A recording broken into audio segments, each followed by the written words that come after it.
como formular a questão da separação entre executivo e legislativo. A separação é executivo e legislativo ou como alguma parte da literatura, inclusive Fernando Limonge, Argelino Figueiredo, que vocês leram, cujo texto vocês leram para hoje, diria a contraposição não é propriamente executivo e legislativo, mas é executivo mais a coalizão majoritária versus oposição. O que, num certo sentido, introduz uma coisa interessante no Brasil, né? É quase como se nós estivéssemos dizendo, nós temos um ou um pluripartidarismo nominal, mas que na prática funcionaria quase como um bipartidarismo. E aí, quando todo mundo compara Brasil e Estados Unidos, não, lá tem uma série de prerrogativas que funcionam porque tem bipartidarismo. Bom, eu confesso que eu fico com um problema aqui, in the back of my mind, né? Se nós estamos nos aproximando na prática de uma contraposição, situação-oposição, quase bipartidária, formado de uma maneira, às vezes, dura, esdrúxula, meio atravancada, puxa um partido para cá. E vocês devem se lembrar, teve episódios nesses últimos 8, 10 anos. Eu não gosto de ficar nominando, porque parece que é uma briga com o governo A ou com o governo B. Eu não tenho esse tipo de... Não estou preocupado com isso, né? Mas, em todo caso, nos últimos 8, 10 anos, teve várias situações em que, de repente, pequenos partidos que se elegeram na oposição foram puxados para a situação. Quer dizer, não é bem que são partidos em questão, portanto, né? É mais um certo jogo institucional que envolve interesses, através do qual se forma um bloco de situação, um bloco de oposição. Ora, um bloco de situação, um bloco de oposição, tem semelhanças com o sistema do funcionamento do sistema bipartidário. Se é assim, por que eu aceitaria que, no caso norte-americano, eu tenho o chamado governo dividido? Não é? Governo dividido quer dizer, o executivo é eleito, tem o seu mandato e a sua legitimidade, mas muitas vezes o legislativo tem um ponto de vista tem choque, tem tensão, tem colisões, mas tem muita negociação. A pergunta que eu gostaria de introduzir, e eu acho que isso é uma coisa que pode exigir, do ponto de vista comparativo, pode exigir mais tratamento, eu acho que é um tema interessante, é se quando nós temos uma situação semelhante à norte-americana, do que a literatura chamou de governo dividido, se isto, ao demandar níveis de negociação muito mais intensa, num certo sentido, não favorece a função de representação. Não favorece aqui não apenas minorias, mas mesmo grupos extremamente importantes que estão fora do sistema da situação, não integra a coalizão majoritária ou o partido que está no executivo, não é? Se de alguma maneira não é um mecanismo através do qual esses segmentos o sistema obriga que eles sejam ouvidos e eles possam colocar... E, portanto, de alguma maneira, torna mais eficiente, mais eficaz o mecanismo representação e incorporação, introdução dentro do sistema de demandas que vem da sociedade. Bom, na literatura mais recente, uma outra coisa que apareceu de maneira muito forte, e aparece também no meu texto, mas isso outros autores trataram, meu texto de discussão de hoje, mas outros autores também trataram disso, é que a atuação dos partidos que Fernando Limonge, Argelina chamaram, e o Fabiano Santos também, chamaram a atenção, que tem tido um papel muito disciplinado no Congresso, mas em grande parte essa atuação também depende muito do funcionamento interno do Congresso, no qual houve um processo de centralização, centripetação das decisões muito forte, nas mãos das mesas diretoras das duas casas congressuais, não é? E do colégio de líderes. Né?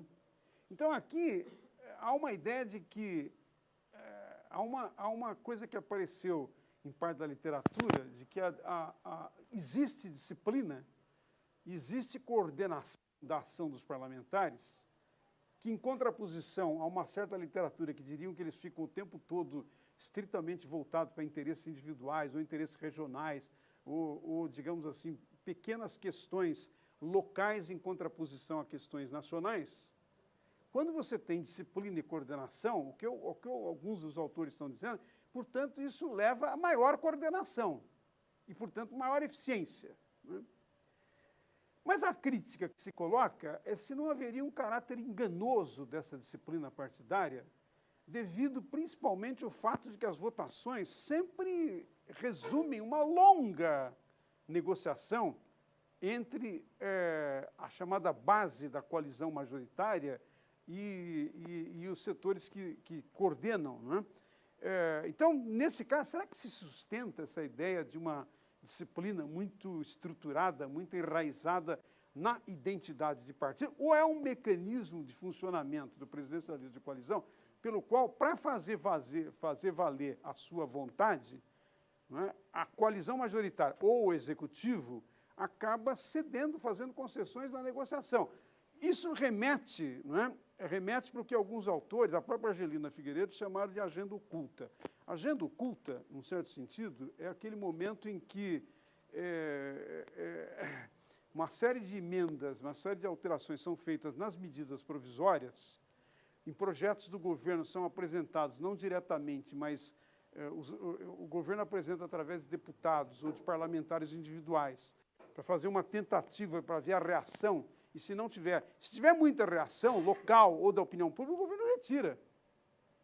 Se não tiver reação, ele vai em frente e no finalzinho ele pede urgência e aprova. Quer dizer, a agenda oculta significa mecanismos através dos quais, sem explicitar claramente os seus objetivos, o governo tenta fazer avançar os seus objetivos, né? Bom, e finalmente, para pensar esse problema, para pensar essas questões, eu também me lembrei do seguinte, também me lembrei de 3 casos empíricos relativamente recentes, que fornecem alguma informação. Primeiro, o governo Collor. O governo Collor foi um governo majoritário. O governo Collor não fez o esforço de formar uma ampla coalizão majoritária que permitisse ele ganhar todas as disputas, todas as proposições no Congresso, e ele acabou sendo jogado fora. Será que ele foi jogado para fora para isso? Ou será que ele foi jogado para fora só por causa das denúncias de corrupção? Tem um problema aqui que não está inteiramente esclarecido. Agora tem alguns analistas, alguns historiadores dizendo, não, Collor, na verdade, perdeu porque não formou uma coalizão majoritária. Mas o problema é que nem o Fernando Henrique, no último ano de governo, teve uma coalizão majoritária, nem o Lula no primeiro mandato, né? Mais do que o primeiro ano, durante um bom período do governo Lula, inicialmente, não tinha uma coalizão majoritária. O que introduz um problema, né? Ou melhor dizendo, introduz uma questão. Talvez a gente deva pensar o problema de construir coalizão, pensando que a coalizão se expressa em entregar ministérios para os componentes diversificados da coalizão majoritária e, ao mesmo tempo, produzir políticas públicas, policy, quer dizer, enfrentar o problema realmente importante, que é de formular, implementar política capaz de atender os desafios do país. Se isto depende estritamente digamos assim, dessa imposição de formar a coalizão majoritária, no sentido de ter a maioria para o tempo todo aprovar em limite toda e qualquer... Será que não tem circunstâncias em que o jogo envolve a possibilidade que, mediante critérios específicos, não é, se forme governo, se forme ministério, e na relação também com a opinião pública, portanto, reintroduzindo o problema da relação representado-representante? Na relação com a opinião pública, esse equilíbrio não pode ser recuperado. Veja, eu não quero ser ingênuo e dizer que não existe um problema para os diferentes governos, na hora que querem aprovar as suas medidas, terem que ter o quórum mínimo necessário para a sua aprovação. Se for uma emenda constitucional, isso é mais grave ainda. Se for um projeto de lei ordinário, isso é um pouco mais simples, mas sempre tem que ter maioria. O problema é que, se nós pensarmos formularmos a questão em termos de uma imposição de que essa maioria seja vigente o tempo todo, indiscutivelmente, independente de circunstâncias, não é? Isso pode representar alguma coisa parecida com a experiência que está ocorrendo com o atual governo, o governo Dilma. Ou seja, tem uma enorme coalizão, mas ninguém sabe direito, não é suficientemente claro os critérios que levaram à formação dessa coalizão. Nem isso é claro Tanto isso não é claro, tanto isso, num certo sentido, suscita dúvidas, não é? Quer dizer, será que foi um programa, foi em torno do programa, foi em torno de prioridades relativas às políticas públicas que se estabeleceu critérios para chamar quadros, para chamar políticos, etc. Ou isso decorreu de uma certa leitura, de uma certa interpretação de que a coalizão tem que se formar em qualquer circunstância, e aí você atribui responsabilidades ou atribui cargos, melhor dizendo, atribui cargos e entrega funções sem, no entanto, cobrar responsabilidades. A um ponto tal que, num período, se vocês olharem do mês de maio para cá, foi um ministro por mês. Maio foi o Palocci, junho foi o da Agricultura, julho foi o do Turismo, agosto foi o do Esporte, se não me engano, e agora a Receita, quer dizer, foi um por mês, né? Quer dizer, não é normal. Mesmo que a presidente consiga ter a presidente Dilma consiga, digamos, ter uma atitude quase que olímpica diante da situação, de, estamos cuidando, mas ainda assim debilita o governo, né? E se faz sentido a questão que eu levantei sobre legitimidade, eu me pergunto se isso debilita só o governo. É só uma debilidade deste governo, desta coalizão, desta formação de partido, ou isso é uma debilidade que toca propriamente as instituições e a visão pelo qual as instituições funcionam? A mídia o tempo todo está colocando questões que o sistema de accountability, o sistema estritamente institucional de accountability, a CGU, o TCU, o Ministério Público e o Congresso, embora tenham conhecimento, não estão colocando na agenda. A mídia, pelo contrário, está colocando na agenda. E ao colocar na agenda esses temas e essas questões, a mídia força os demais atores a se pronunciarem, força os demais atores a atuarem. Então, frequentemente, você vê o Ministério Público, veja as declarações, por exemplo, do Procurador-Geral da República, né? Ele tem uma denúncia, ele responde em seguida. Agora, por exemplo, no caso da manifestação da Comissão de Ética da Presidência da República a respeito do ministro do Trabalho, né? O Gurgel disse, olha, é inteiramente pertinente e adequada a posição da comissão. Quer dizer, ele responde a posteriori. Parte das instituições não estão numa posição proativa. Então, eu diria, será que é uma estratégia ou será que é uma resposta dela, presidente, e do governo, do sistema de governo, a fatos que não são controláveis, a fatos que não se submetem ao controle completo do governo e das instituições? Se eles pudessem ter evitado as denúncias, eles teriam evitado todas, eu diria. Né? Quando menos para dizer, para não aparecer perante a opinião, porque tem problema. Agora, eles não conseguiram evitar, teve uma ação, e aí o que eu acho que se poderia dizer é que a ação dela talvez mudou o padrão em relação a governos anteriores. Se mudou o padrão, se de alguma maneira mudou o padrão, introduz uma novidade. Talvez essa novidade esteja tendo repercussão positiva na opinião pública, né? Principalmente na opinião da classe média mais escolarizada, que, num certo sentido, é mais exigente, mais crítica, cobra mais, né? Isso remete para uma questão que é assim, será que isso não é inevitável na democracia quando você tem grupos que têm interesses que são diversificados?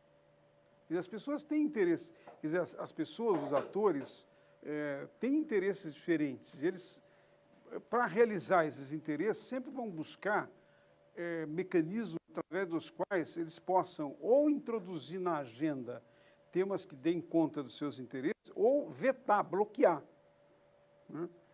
Eu acho que a chamada censura do jornal Estado de São Paulo, quando o Estadão denunciou casos que envolvia a família Sarney, é um exemplo disso, né?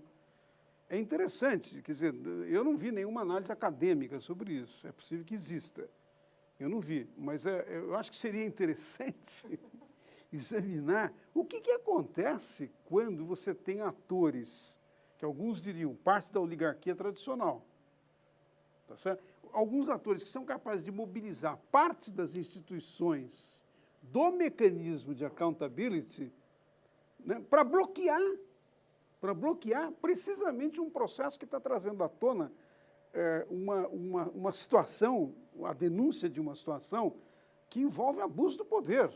Quer dizer, a tal da Fundação Sarney no Maranhão, qualquer pessoa minimamente racional que abrir e listar o procedimento, você fala, bom, espera um pouquinho, tem tanta coisa aqui, quer dizer, a fundação foi transformada numa coisa da família, há uma confusão de patrimônios, há uma indicação, quer dizer, e ao mesmo tempo o uso de recursos públicos para viabilizar negócios de parte da família, como no caso do filho do Sarney, tudo isso aparece na lista.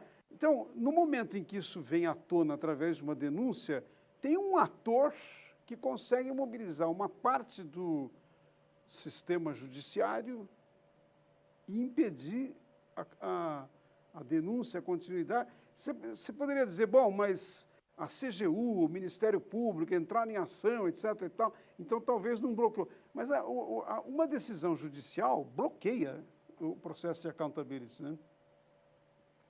Então, eu estou querendo sugerir com isso o seguinte, tem uma característica das sociedades democráticas que, como elas envolvem fundamentalmente divisão de interesses, diversidade de interesses, e essa divisão e essa diversidade é inteiramente legítima, significa que alguns grupos sempre vão tentar bloquear outros, né? Que apareça uma denúncia no nível da mídia ou da sociedade sem provas, eu diria, é apenas um fato que deve suscitar que quem tem a autoridade para produzir provas haja. Nesse caso, significa o seguinte, tem uma denúncia, né? Você tem duas possibilidades sobre a denúncia. Ela pode ter fundamento, isso tem que ser investigado, tem instituições para investigar, a começar da polícia, né? E no caso do Brasil, é interessante, porque nós temos uma polícia judiciária, que é a Polícia Federal. E, às vezes, a Polícia Civil também tem funções judiciárias, né, para casos específicos. Então, você tem um ator institucional para ir atrás. Ou a denúncia pode ser, eu entendo a sua observação nesse sentido, a denúncia pode ser uma tentativa de...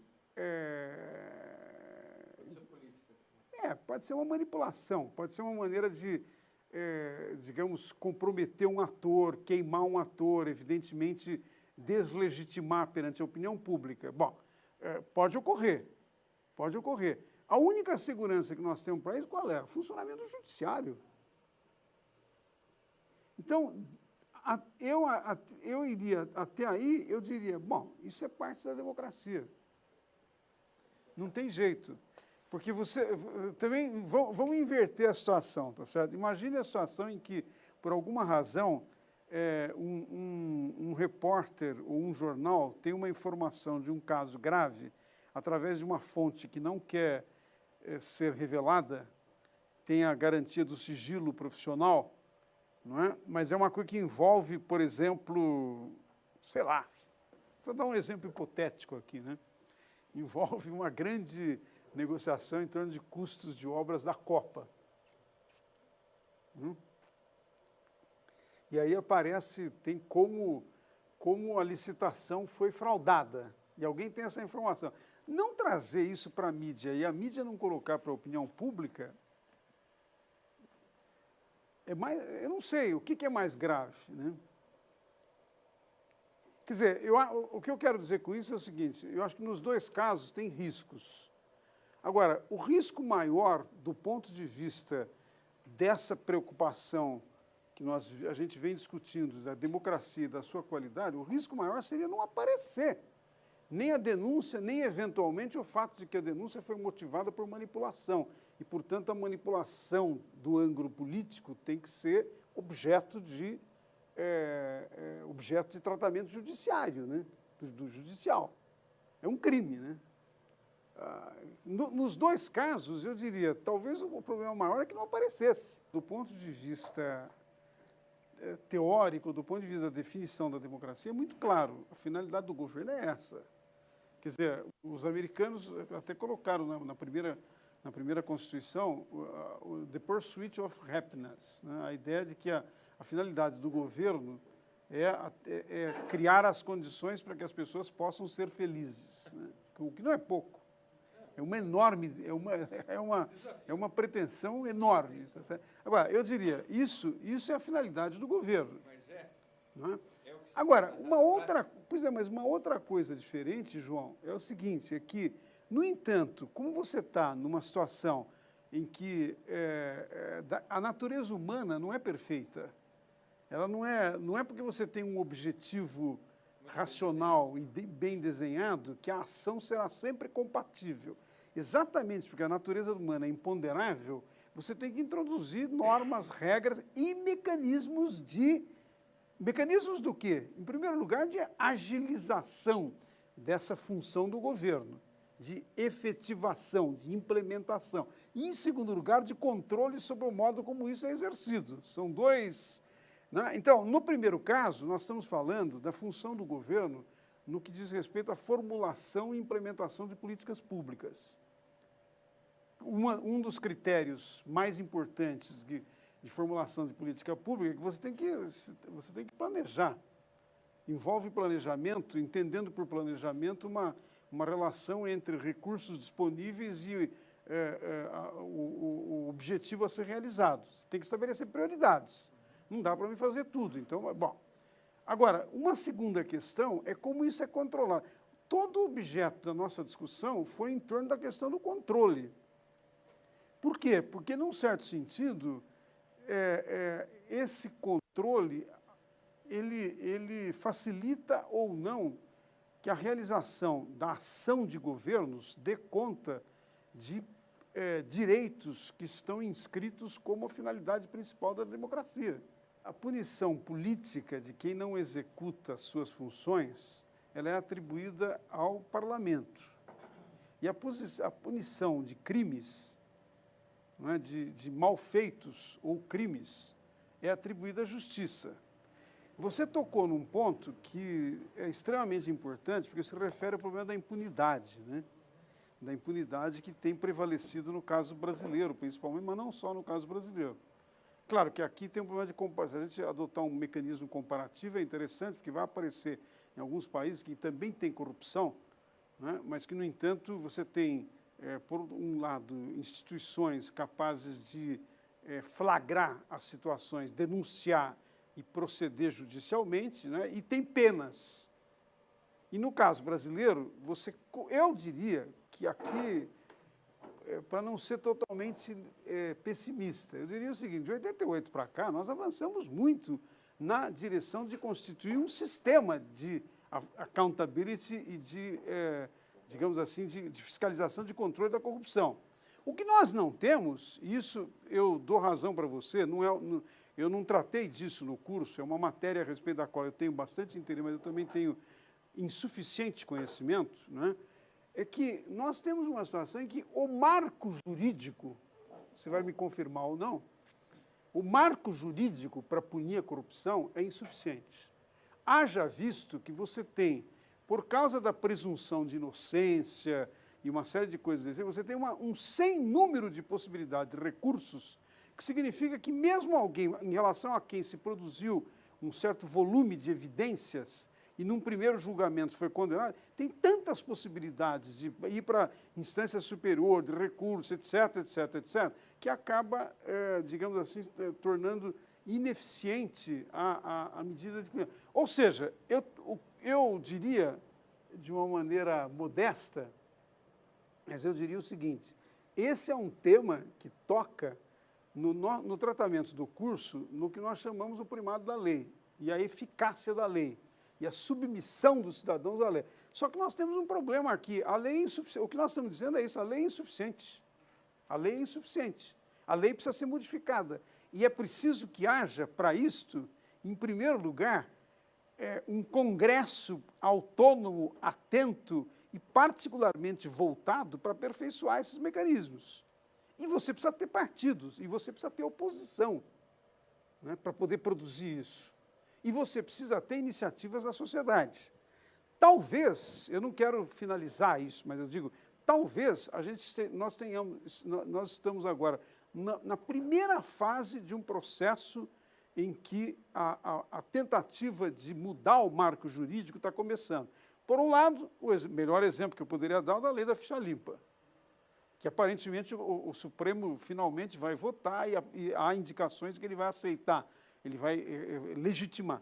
Mas eu diria, tem uma série de movimentos no país se distribuindo pelo Brasil inteiro, pequenos grupos nos mais variados cidades, estados, etc. O que eu quero dizer é assim, está começando a se criar na sociedade, não é?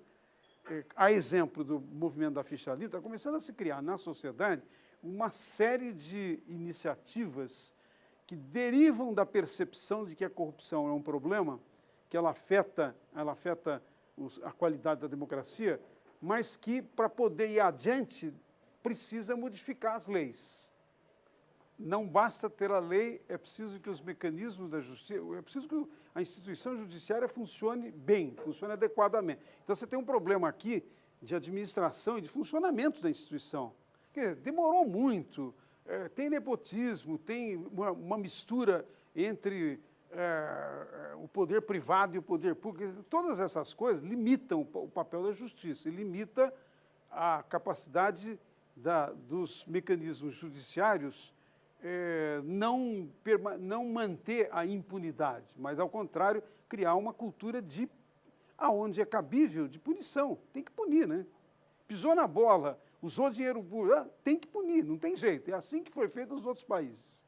Agora, você tem um outro lado aqui, que você está mencionando, que o João chama a atenção, que é o problema de como ligar essa realidade, leis insuficientes, ou eventualmente um judiciário deficitário, ou Congresso, ou partidos, etc., com a função da accountability vertical.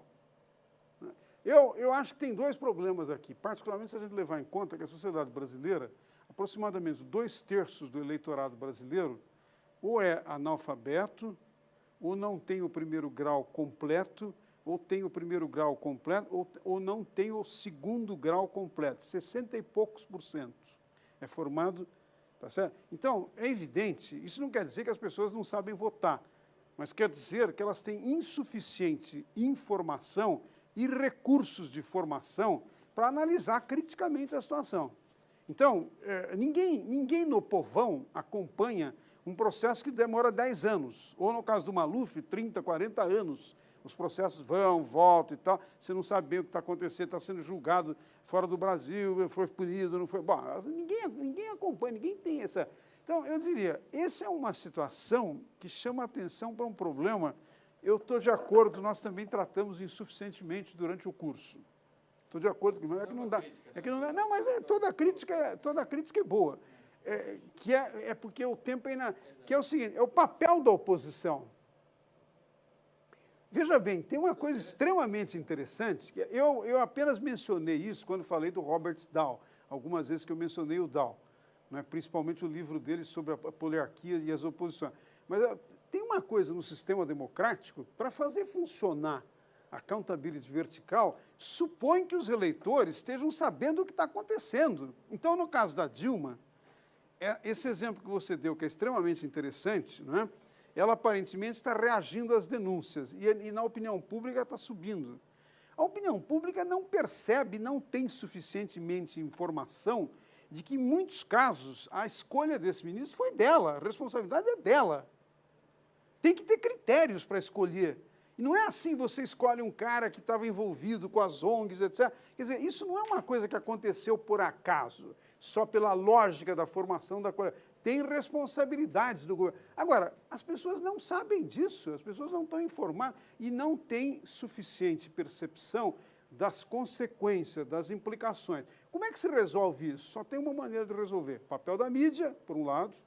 Eu estou cada vez mais convencido que a mídia tem um lugar absolutamente central. Mas, em segundo lugar, papel da oposição. No sistema educacional brasileiro, se vocês pegarem, em particular, o ensino médio, não tem uma palavra dita sobre o funcionamento do sistema político. As pessoas vão aprender da onde? Claro, eu não sou ingênuo de não levar em conta que as pessoas aprendem, em parte, pela sua experiência. Mas a experiência não é suficiente para você perceber o papel do Executivo, do Judiciário, do Ministério Público, do Tribunal de Contas, essas coisas todas extremamente complexas, que na democracia é muito mais complexo do que no sistema autoritário, que as decisões são todas verticais. Essa complexidade do sistema democrático, ela supõe conhecimento, cognição.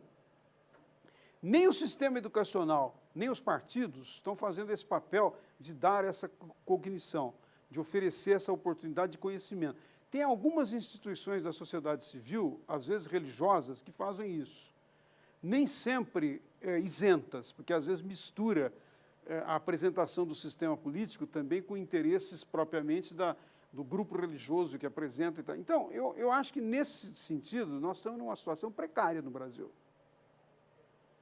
Eu não retiro em nada a importância de que, pela experiência, as pessoas também se formam.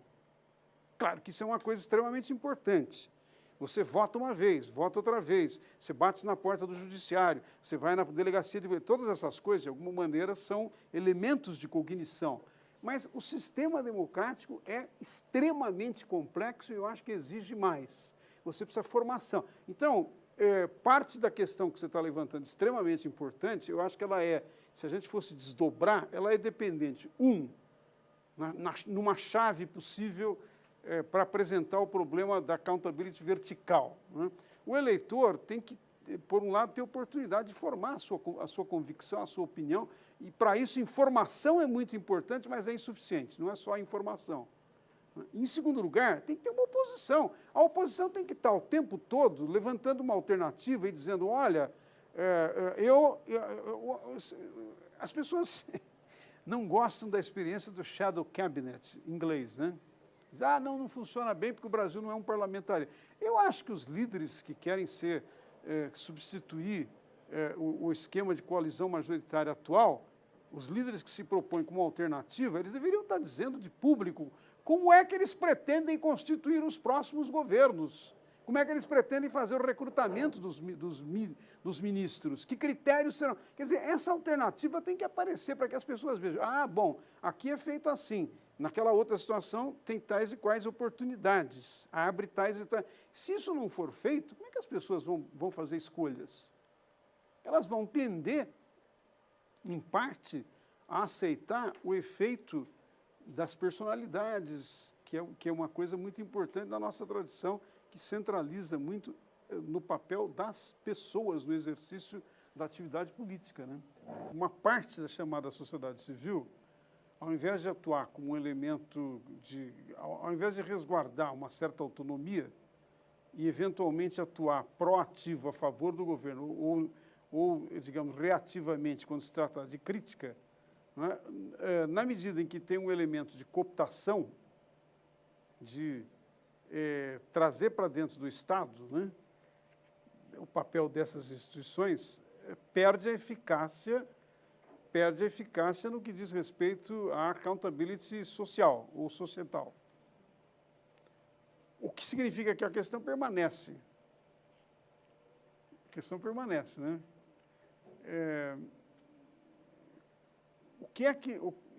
Qual seria a natureza da ação da sociedade civil para cumprir essa função de accountability social? O que é que move? E como é que isso se insere no sistema? Porque vamos falar português claro. Participar tem um custo, né? Participação tem custo. Toma tempo, toma energia, as pessoas querem fazer outras coisas, né? Ou às vezes são mais motivadas por outras coisas. Eu não estou entrando no mérito, eu estou apenas tentando fazer um diagnóstico, né? E às vezes as pessoas participam e não tem efeito. O resultado não é compatível com a mobilização de energia, de esforço que foi feito, né? Então, nessa situação, eu diria, o que pode dar um motivo, um nexo, uma razão para se consolidar a participação da sociedade civil como elemento de accountability social e, ao mesmo tempo, se consolidar e, ao mesmo tempo, ter resultados. Você pode perfeitamente ter mobilização da sociedade civil. Você pode ter perfeitamente capacidade de movimentos ou de segmentos, né, organizados, definir a sua própria identidade, definir objetivos, definir metas, né? E você pode ter ação correspondente. O problema é que se o sistema não tiver preparado para dar acesso a que essas demandas entrem dentro, funcionem como mecanismo de input do sistema, a participação e, eventualmente, a mobilização perde sentido. O que significa que, portanto, analiticamente, eu estou de acordo com os autores que fazem essa distinção. Accountability vertical, horizontal, social. Mas o nexo, o ponto de contato entre essas coisas, do ponto de vista institucional, é muito forte. Ou seja, não adianta você ter participação se você não tiver instituições que absorvam a participação. Tá certo? Eu vou fazer menção a um tema controverso. Por ocasião dessa crise recente na universidade, que começou com o fato de alguns estudantes estarem consumindo droga no campus e acharem que pode fazer isso, que não deveria ter punição por consumir droga no campus. Apesar de que a lei diz o contrário. A lei diz que não pode, não só no campus, mas eles se rebelaram contra isso. E, por causa das consequências da rebelião, gerou gerou uma crise, né? Gerou um protesto, gerou uma manifestação. E, na esteira desse protesto e da manifestação, apareceram uma série de reivindicações em relação à universidade. Eu não quero entrar no mérito agora, tá certo? Não é esse o problema, né? Eu não sei se está certo quando diz, o metrô devia ter chegado até aqui, mas ele não chega. A iluminação está faltando. Bom, a reitoria acabou de implantar um plano de iluminação que dobra a iluminação existente. Eu não quero entrar no mérito. Eu estou apenas admitindo que, com a crise, emergiram uma série de demandas que, digamos assim, seriam próprias de segmentos que querem, em relação à estrutura de autoridade da universidade, querem apresentar um ponto de vista dissidente, querem apresentar um ponto de vista diferente, diversificado. Na democracia, não tem como você dizer se está certo ou se está errado de partida isso. Tem que admitir, né? Tem que entrar no sistema.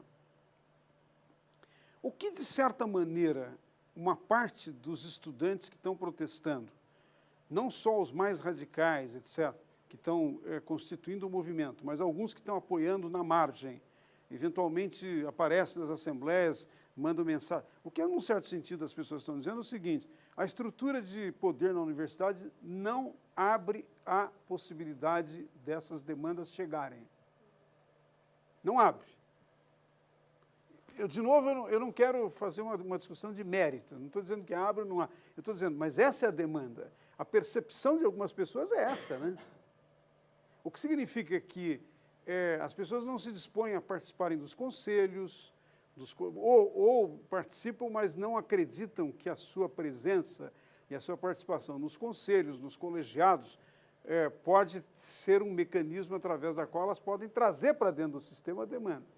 Eu estou dando esse exemplo para dizer, para chamar a atenção para o seguinte: a accountability social ou societal, o que vem da sociedade, supõe que as instituições absorvam a demanda. O que significa que tem uma exigência institucional, tem uma exigência sobre o funcionamento das instituições. E essas coisas não podem ser pensadas como desconexas, elas têm Quer dizer, se as pessoas estão se mobilizando na rua contra a corrupção, se não tiver instituições que recebam a mobilização contra, quem está levantando a tese de que é preciso mudar a legislação, tem muita proposta de mudança, não sei se vocês viram na internet, muita proposta de mudança da legislação, né? As mais variadas coisas.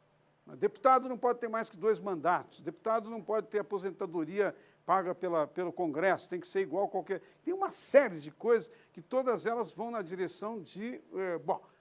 Se não tiver um lugar, um locus institucional que absorve isso, agora, pode ser o Congresso, pode ser partidos, pode ser o Judiciário, né? No entanto, se o Judiciário é difícil de chegar, Judiciário eu estou imaginando no sentido amplo, inclusive com os órgãos complementares, CGU, Tribunal de Contas, se o Judiciário é difícil de chegar, partidos, as portas estão frequentemente fechadas, não tem debate, ou se você não for lá se inscrever e pagar, pagar a mensalidade, você não pode nem sequer receber informação do que o partido está fazendo. Simpatizante, pessoa que vota, não tem nenhuma influência no caso do Brasil, né? E o Congresso Nacional tem mais ou menos permeabilidade, é um tema que vai ser objeto da nossa discussão nos textos, mas tem mais ou menos permeabilidade. Então, numa circunstância como essa, mesmo você tendo expansão da chamada organização da sociedade civil para fins dessa accountability social, limita o efeito. O que levanta uma dúvida sobre a eficácia dessa dimensão, né? Ou não?